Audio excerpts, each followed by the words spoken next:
So I wanted to test something out. This is a podcast that was created by AI. It's just a test, but it goes along. It's all about Sun Wukong. Tell me what you guys think. Welcome back, everyone, for another deep dive. This time, we're traveling all the way to ancient China. Jumping into the rich world of Chinese mythology, it seems. You got it. Our listeners have sent in a ton of fascinating stuff about Journey to the West. Ah, a classic. And I see our focus is on that legendary trickster, Sun Wukong.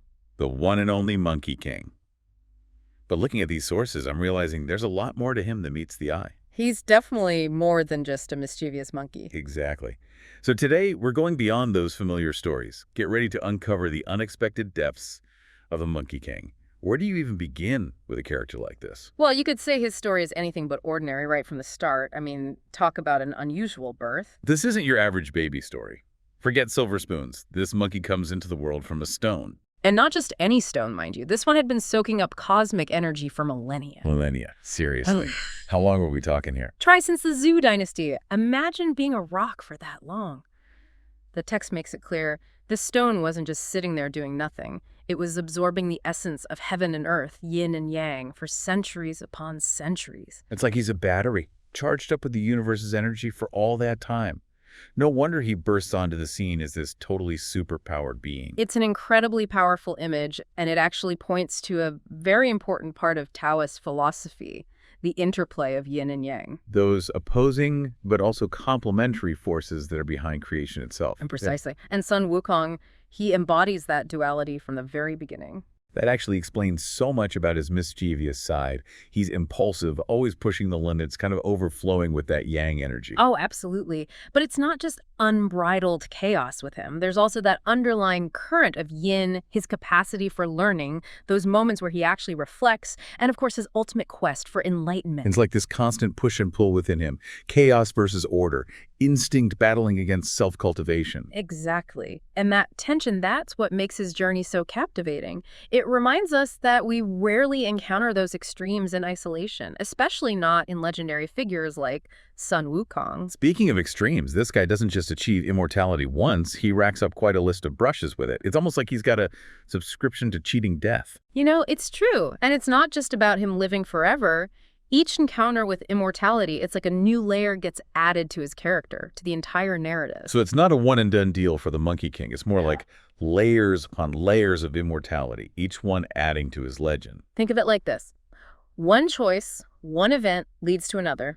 They all build on each other, and the picture they paint is of a being wrestling with power on a scale most of us can't even fathom. And we are going to get into each of those incredible layers, from training with a sage to causing a ruckus in the celestial realms, right after we take a quick break. All right, so before the break, we were talking about Sun Wukong's multiple brushes with immortality and how each one kind of adds to his story. Like collecting immortality badges. Exactly. So let's unpack that a bit. Where does he even start on this path to becoming basically unkillable? His journey starts out pretty traditional, actually. He finds himself training under a Taoist sage, a master named Subodhi. Okay, classic hero training montage. Does this training make him immortal, though? Not quite immortal in the way he becomes later, no. But he learns martial arts, masters the ability to fly, even figures out how to shapeshift. Talk about an upgrade. It's this training that really lays the groundwork for everything that comes after. It grants him longevity, for sure, but more than that, it gives him this deep understanding of the forces at play behind life and death.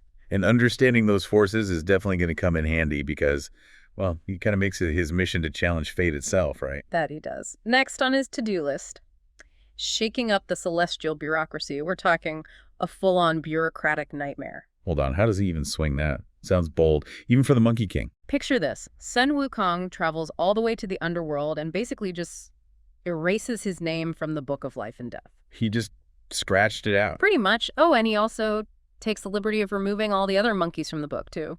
You know, just for good measure. Talk about a power move. But I have to imagine it's about more than just living longer, right? There's got to be a deeper meaning here. You're absolutely right. By messing with those registers of life and death, he's directly challenging the entire cosmic order. We're talking about an order rooted in Confucianism with its emphasis on hierarchy and following the rules. And Sun Wukong is basically like, rules. What rules? Exactly. This act of defiance, it really highlights Sun Wukong's rebellious nature. His utter refusal to be bound by some predetermined destiny, even if that destiny comes straight from heaven itself. He's like the original cosmic rule breaker. Yeah. But even after all that, he still goes after the peaches of immortality, right? Yeah. It's like this monkey just can't resist an immortality opportunity. Well, remember those layers we talked about. The peaches of immortality, they represent something even bigger. It's not just about living longer. It's about reaching this almost divine privilege reserved for, well, the most elite beings in the celestial realm. And Sun Wukong, in typical Monkey King fashion, he's not just going to ask politely for a bite, is he? Of course not. He snatches them up, basically telling the entire celestial hierarchy that he won't be bound by their rules or their privileges. He's not just immoral, he's an iconoclast. But wait, he doesn't stop there, does he? There's also that whole thing with Laozi's pills of longevity. Ah, yes. Those pills, they're legendary. Said to grant eternal life, the product of Laozi's incredible wisdom and mastery of Taoist principles. And Sun Wukong, being Sun Wukong, he just helps himself, right? He does, and in doing so, it further complicates things. He blurs the lines between being unbelievably audacious and genuinely seeking spiritual enlightenment. So which is it? Is he driven by a thirst for power, or is there a part of him that actually wants to reach true enlightenment? It's interesting, right? Because he keeps targeting figures who are deeply revered within Taoism. And yet he embodies this very raw, chaotic expression of Taoism in a way. It's like he's a walking contradiction, a rebellious student, a divine thief seeking enlightenment.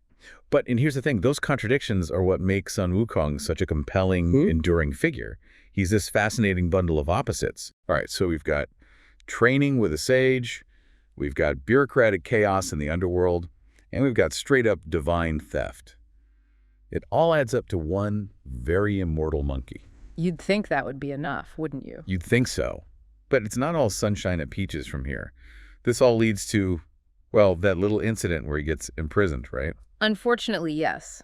Sun Wukong's relentless pursuit of power, his constant thumbing his nose at the celestial order, it eventually catches up with him. Karma? Even for a legendary monkey. Exactly.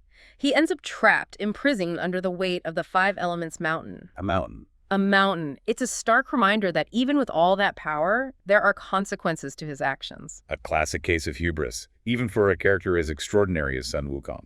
But even stuck under a mountain, his story's not over yet. Oh, not at all. It's during this period of imprisonment that we start to see a shift in him. It becomes a time for some forced introspection, wouldn't you say? Like a timeout, but on a cosmic scale. Exactly. And it's in this forced quiet that he has to confront what he's done. And maybe, just maybe, he starts to glimpse a deeper meaning to his own journey. So, last we left our hero, he was having a bit of a mountain problem. Trapped under the weight of the Five Elements mountain, you might say.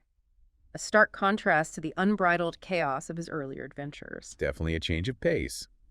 But, it makes you wonder, does that period of forced stillness, of reflection, does it actually change him? It's a turning point for sure. It's almost like that forced stillness allows a glimmer of that awakened to emptiness aspect to finally peek through, the Sun Wukong part of his name. Because up until this point, it's not like he's known for being a beacon of emptiness or stillness. It's more like he's determined to fill the world with his own legend. And yet there he is, stuck, stripped of his powers, his freedom. Forced to confront the consequences of all that chaos he created. Exactly. It's a powerful lesson in humility, even for the Monkey King. And that isolation, that enforced reflection, it paves the way for, well, let's just say his biggest transformation yet. Because this is where Tang Sanzang enters the picture, right? A monk on a mission to retrieve these sacred Buddhist scriptures. Talk about a divine intervention. But Tang Sanzang, he needs a protector for this perilous journey west. Enter the Monkey King. Stuck between a rock and a hard place, or rather, under one. He offers Sun Wukong a deal. Freedom in exchange for his protection throughout the journey. So not just a get-out-of-jail-free card, but a chance to actually atone for all that earlier mischief. Precisely. And it's this journey with Tang Sanzang, this shared mission, that allows Sun Wukong to really evolve. We see him start to get a handle on those impulses, to use those incredible powers for something other than causing a ruckus. He still has his moments, of course. It wouldn't be Sun Wukong without a little chaos now and then. But yeah, ultimately, he embraces those Buddhist teachings of compassion and selflessness. Think about it. From rebellious trickster to protector of the sacred, quite the character arc. Talk about a glow-up. And then, well, it gets even wilder. He doesn't just become some enlightened hero. He goes on to achieve Buddhahood himself. He does. It's the ultimate testament to the transformative power of, well, of his entire story. Here's a being who starts out as this force of pure instinct and ambition, but through these trials and tribulations, he reaches enlightenment. It kind of makes you wonder, right? If even a mythical figure like Sun Wukong can make that kind of journey, what does it say about our own potential for growth and change? It's a story that transcends cultures and generations, don't you think? I mean, Sun Wukong's not just confined to an ancient Chinese novel. He's become a global icon. It's true. I mean, Journey to the West, it's been adapted countless times across every art form you can imagine. From opera to comic books, Peking to Hollywood. Sun Wukong's story just keeps resonating with people. In fact, we even came across a pretty cool example of his influence in our research. Remember that Japanese manga series, Dragon Ball? A lot of our listeners might be familiar with it. Ah, yes. It's hard to miss the resemblance, isn't it? Son Goku, the main character, he's directly inspired by Sun Wukong. The spiky hair, the magical staff, even those incredible transformations.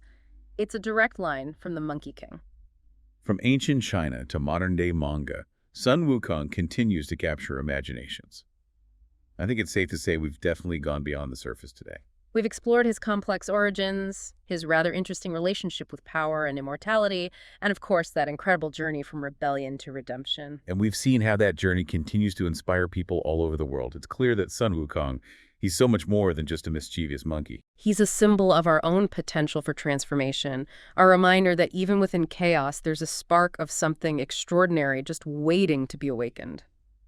This deep dive has been a wild ride. A huge thank you to you for sharing your insights with us. And to our listeners, thank you for joining us on this journey of discovery. Until next time, keep exploring, and remember, sometimes the most fascinating stories, they're hidden in the most unexpected places.